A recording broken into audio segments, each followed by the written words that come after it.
the long tails in case of peacock.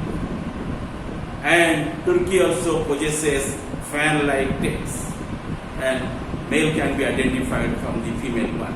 Female one has no long tails or no fan-like the tails in case of turkeys. Okay, and you male deer generally possessing the antlers, and its body skin also very brilliant in comparison with the female one. In several respects, they will be differentiated. You also differentiate your poultry, generally called as the Gallus domesticus.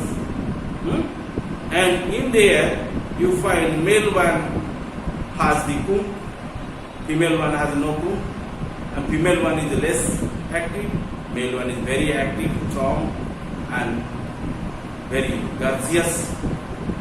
Okay, and by this aspect, the sexual dimorphism is well marked and lead to the sexual dimorphism, and also serves to attract the females for mating. Okay, they are the heroic organisms. Generally, female birds are attracted towards them. Female animals also attract towards the male animal or male mammal. In case of deer, in case of bear, in case of jackal. Okay, and generally they are coming towards the male for for cohabitations, and that is possible only by the by the long tails, like the brilliant skins, and your presence of the antlers, and these are the male gastric features, and generally they are attracted towards the female, and female generally attracted to them. Lastly, I will explain you about the function of the integument by miscellaneous, and the skin has many other functions not cited above, and vitamin D generally synthesized in the mammalian skin from the sunlight, and that is also coming from the sebum of the sebaceous plants in ultraviolet light. Secondly, the broad pouches under the skin of some fishes and amphibians protect the unhatched eggs. Thirdly, nasal glands of the tetrapods keep nostrils free of the water and dirt. Okay, students, and you mark there the amphibians and other aquatic animals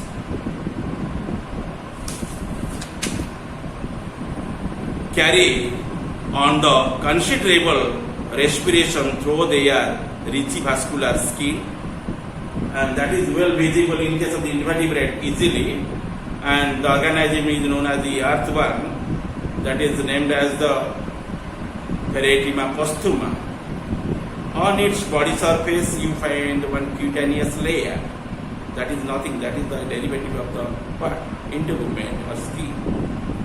So thin, so highly vascularized, the gaseous exchange is possible in there, and that type of respiration which one generally occur in there, which one is seen in there, that is called as cuticular respiration. Okay, it is possible by the presence of that highly vascularized skin in there. Skin shows a selective observation of oils, ointments, iodines, beneficial your sun rays. For this being, our mothers generally massage our body by oils and keep of us in the sunlight to absorbing the vitamin D in there. Eddy oils can use to polish our body surface, and due to your polished message, automatically we people can absorbing the vitamin D from the sunlight. Sometimes we people are also wounded At the time you can using the iodine and ointments, and by using the iodine and ointments, your body skin or also integument layer absorbing to them. And sometimes you are using the oils at the time of bath, and that also absorbed by the skin. And beneficial sun rays generally giving the vitamin D to also special type of enzymes produced by the larvae of some fishes and frogs and from the integument layer of skin. Okay, and these are the description regarding the functions of the integument layer of skin for vertebrate organisms. Thank you.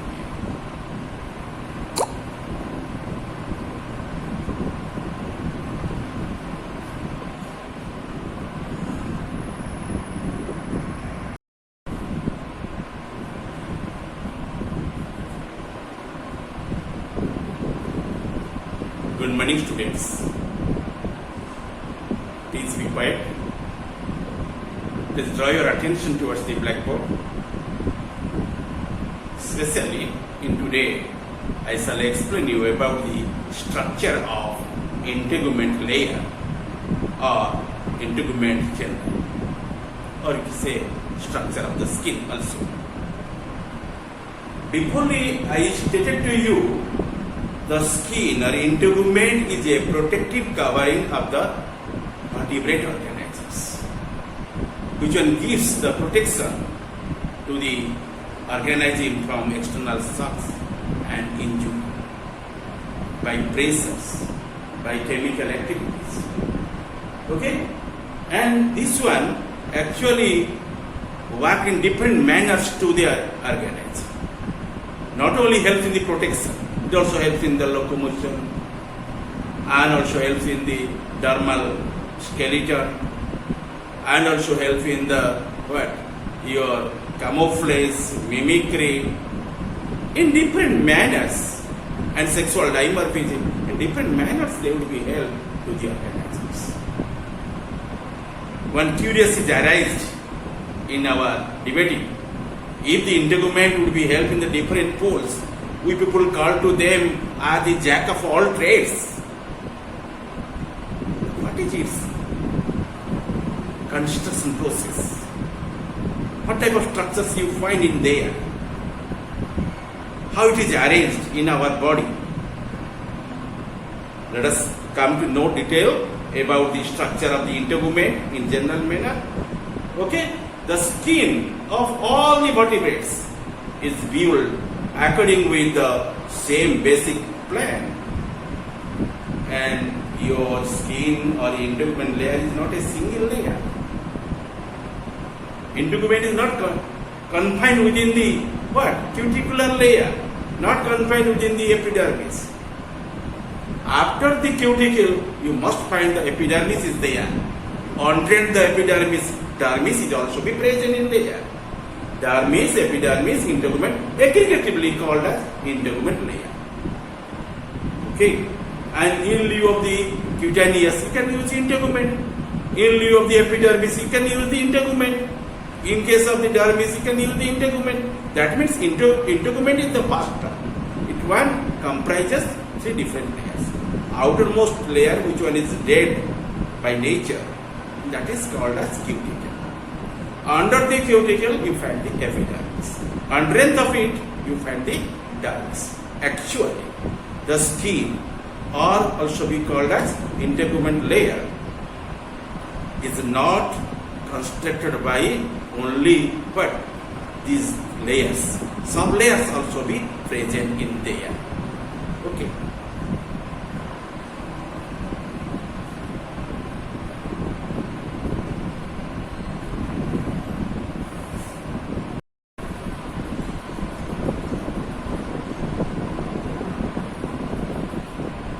Students,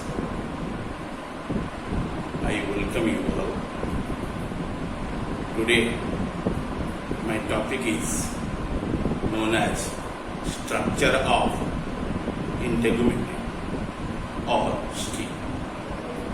Integument or skin is the outer protective covering of the vertebrate group of organoids. In there, you find some derivative structures like scales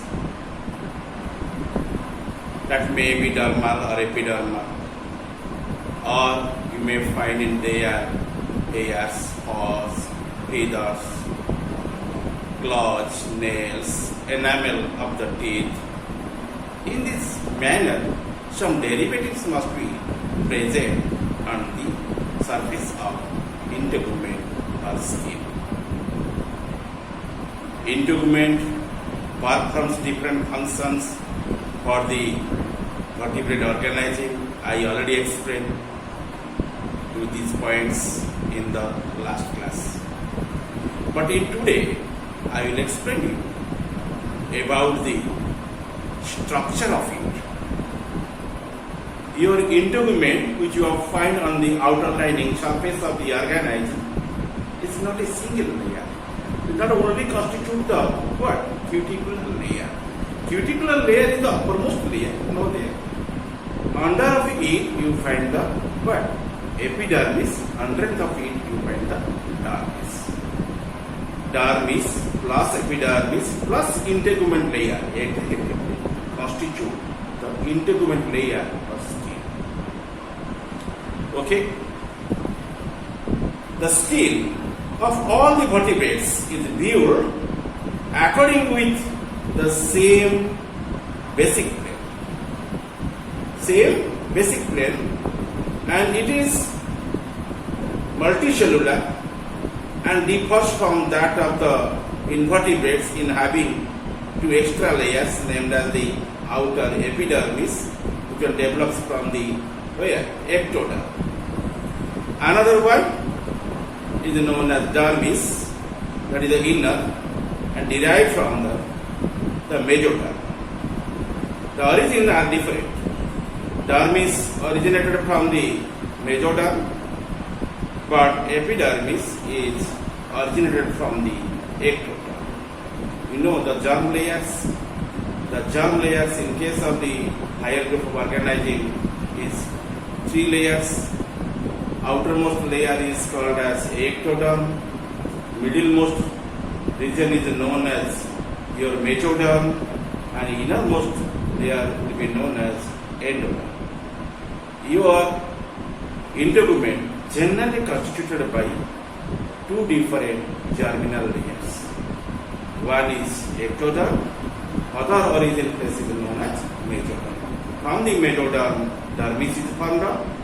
From the ectoderm, epidermis is formed. By them, the entire skin, the ectoderm, is formed. Okay, the related evolvements of these 2 layers of different also differs according to their environment. Let us discuss very vividly about the structure through the 2 different points named as epidermis, other one is named as dermis. Let us discuss initially about the epidermis. And epidermis is also stratified layer, that is called a stratified epithelium, and normally quite thin in comparison with the dermis, and it is further distinguished into 2 regions. The outermost region of many layers of the dead, usually flattened squamous epithelial cells are there, and they are generally forms a horny resistance covering, or also known as stratum, the cornea. Here, you see, on the blackboard, I also mentioned the structure of the integument. Under it, I kept the 2 terms, epidermis and dermis. Epidermis means it remains above the dermis. Due to remaining above the dermis, it is known as epidermis. It is further constituted by 3 distinct layers. These are the sub-layers, and the uppermost layer or sub-layer is known as stratum or cornea. It is a stratified layer. The stratum corneum is one stratified layer the cells which are remaining in there, they are usually squamous epithelial cells. They are going to be dead, and from there the cuticle is formed up, and that layer generally construct to the cuticle, which remains the outermost feature. And stratum corneum is a single layer. Initially, then you find it is proliferated up and gives a number of the layers in there, but they are only by nature and giving the more resistance to resist the temperature and chemical behavior. Okay, and external pressures. Okay, and that is remaining on the outer surface of the skin. In skin surface, you find this layer initially. What is the difference? The stratum corneum from the stratum germinatum. In stratum corneum, you find one type of protein. That protein is named as keratin. K-E-R-A-T-I-N. Keratin is one proteinous substance. When it is dry out, that is called as keratinization. And after it, the cuticle is formed. Okay, the protein usually found in here, named keratin, is remember, gradually die and eventually wear off in the form of scrub or dandruff. Since the keratin is a dog and insoluble in water, the keratinized stratum corneum provides protection against the mechanical injury, fungal infection, and bacterial attacks, and loss of body moisture. In different course, it will be help to the organism. And just to inner of it, you find the innermost or basal region of the epidermis. That is nothing that is called as stratum germinativum. The stratum germinativum, that is otherwise called as Malpighian layer according to the name of the scientist Malpighi. That is also named as Malpighian layer. It is otherwise named as the stratum germinativum. It has the ability to germ, to create the new cells, and also healthy cells which are generally set off from the stratum corneum, because these cells has the pluripotency ability to convert to that type of cells and filling the gap in there. Okay, and that layer is named as what?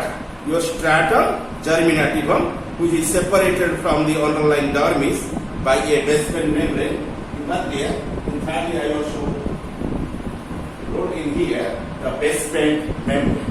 That membrane generally differentiates to the dermis from the epidermis. That is one bracket layer which will differentiate to the dermis from the epidermis, and that is a differencing layer also, and that is named as the basement membrane, and it is remaining underlying the dermis by a basement membrane, and its cell is actively divided and continually replace the one out of the cells of the cornified layer.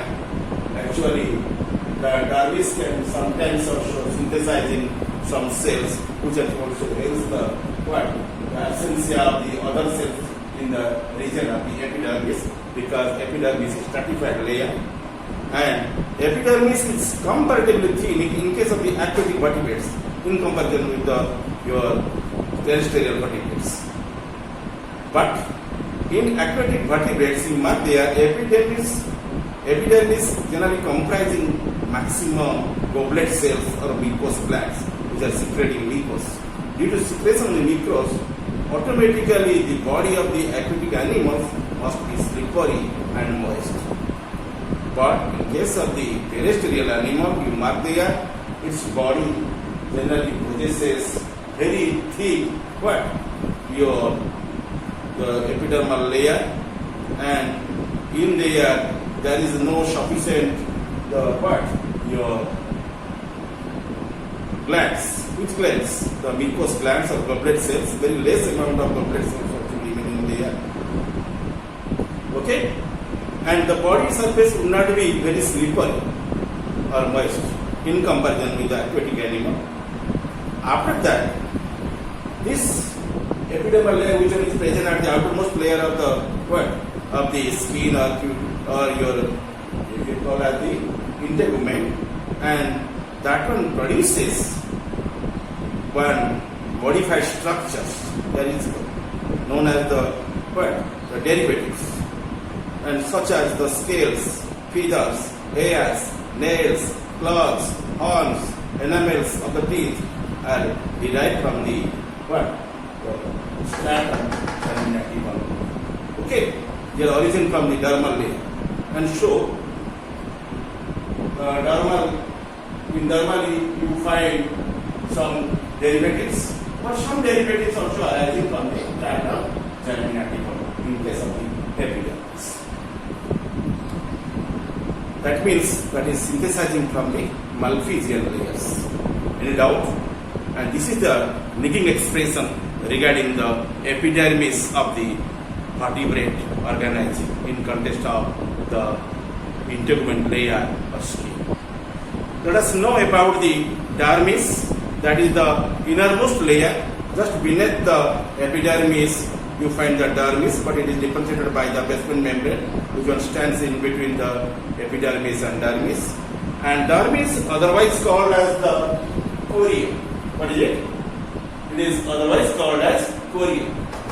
And spelling you mark there, corium, C-O-R-I-U-M, due to presence of that the dermis.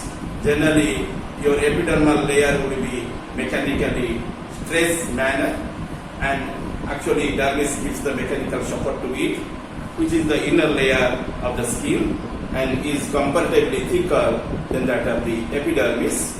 And I explain the same thing time to time to you. And it is composed of the fibrous connective tissue. Fibrous connective tissue you find in there. Usually collagen fibers will be present in there along with the elastic fibers. And it is composed of fibrous connective tissue and contains blood capillaries. In comparison with the epidermis, the dermis is highly vascularized, and lymph vessels and your blood capillaries also reach to there, and muscle fibers and nerve fibers and sense organs and elastic fibers are also be detected in there, which bring the skin back to its the normal shape. And after these things, you see the pigment cells also be noticed in there. Pigment cells are known as the what? Melanocytes. You see, myself, my body is not so fair because the melanocytes amount is more in our body due to presence of the pigments excess in our body. We people are looking black, and in which case the pigments is less in the body, and that person will be fair. And melanocytes, these are the pigmented cells which are noticed inside the dermis, and they are mostly located in the dermal layer. And although sometimes pigment granules also found in the epidermis, but one thing you remember here, no doubt the pigment cells are available in the dermal layer, but the pigment granules, which are particle-like structures, they are also present found in the epidermis. This is the one differential character in here. And you also find the adipocytes. After the melanocytes in dermal layer, you find the adipocytes, but in epidermal layer, you commonly found in there some mucous cells, which are secreting mucus. Here also known as goblet cells. But here there is no goblet cells, there is no mucous cells, and they cannot be secret the mucus in there. But in lieu of them, in there you find the what? The some other cells. They are cuboidal form in columnar in form, no doubt, but they are also composed by the fibrous connective tissue. And this type of the layer also be called as corium. And to it you find the blood capillaries, lymphatic vessels, nerve fibers, muscle fibers, and sense organs also be the origin from there, and elastic fibers also be seen after the presence of your fibrous connective tissue. Okay, and after these things you also detected the melanocytes and adipocytes. Melanocytes are known as the pigmented cells. Generally they will be formed from the dermal layer. Then the but the pigment granules must be noticed in the epidermal layer, and the fat, which one called as the blubber, and may be accumulate in the reserve foods in the spatial cells at the time of starvation, and these fats are compensate the food values, and those cells are called as fat cells, or also be called as adipocytes, and they are remaining in the deeper parts of the dermis, and the positions are subcutaneous in position, and that is also be called as subcutaneous tissue. Okay, and this is the explanation of the structure of integument in general for the vertebrate organisms. Okay, students, to bear in mind, some derivatives also be located, also be noticed on the in the skin, or also be integument layer. These are called as the derivatives of integuments. Let us discuss about the derivatives of integuments on the two different layers, in epidermis as well as in the dermis. Okay, the skin itself is relatively simple. Yes or no? Skin itself is a relatively simple. That means it is a very simple system in our body. But the derivatives are the numerous and complex, and because they are derived from the integument layer, but these are not simple. These structures which are generally derived from the integument layer or skin, they are very much complex and numerous. Okay, and depending on the layer of the skin from which they are derived, and these structures fall under the two broad categories according to their positions: epidermal and dermal. Epidermal and dermal. You see, the derivatives which are generally arising from the epidermis, they call as epidermal derivatives. If the derivatives arising from the dermis, they call as dermal derivatives. Let us know about the epidermal derivatives and dermal derivatives. Which are the epidermal derivatives? And generally, epidermal derivatives, these are formed by the epidermis and comprise the epidermal glands, which are your mucous glands. These are called as epidermal glands. Generally, these are the goblet cells, and generally they are named as goblet cells, and they secreting what? They are secreting one viscous fluid that is called as the what? Mucus, the mucus secreting cells, mucus secreting glands. And after this, the hard horny structure including epidermal scales, cuties. Okay, in case of the what? The reptiles, as well as also snakes. And beaks in case of birds, horns, claws, nails, and hoofs. These are the derivatives of the epidermis. Your feathers and hairs are also be what? The derivatives of the epidermal region. Well, again listen, the which derivative substances generally derived from the epidermal region. You see again the epidermal glands or mucous glands or goblet cells is first. Secondly, your hard horny structures like the epidermal scales, scutes, beaks, horns, claws, nails, feathers, hoofs, and hairs. These are the derivative structures of the epidermis. We can say to them epidermal derivatives. Okay?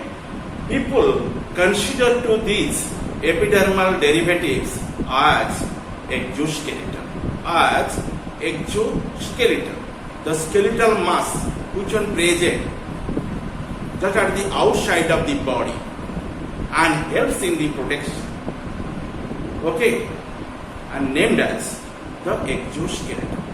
The nerve of the skeleton generally giving the protection, giving the mechanical support to the organism. And due to performing such activities, and the derivatives which are derived from the epidermis also be considered as exoskeleton of animal. Okay, all hard horny structures together form the exoskeleton of an animal. Okay? Next point, the dermal derivatives. You see, some derivatives also origin from the dermal regions. They arise from the dermis.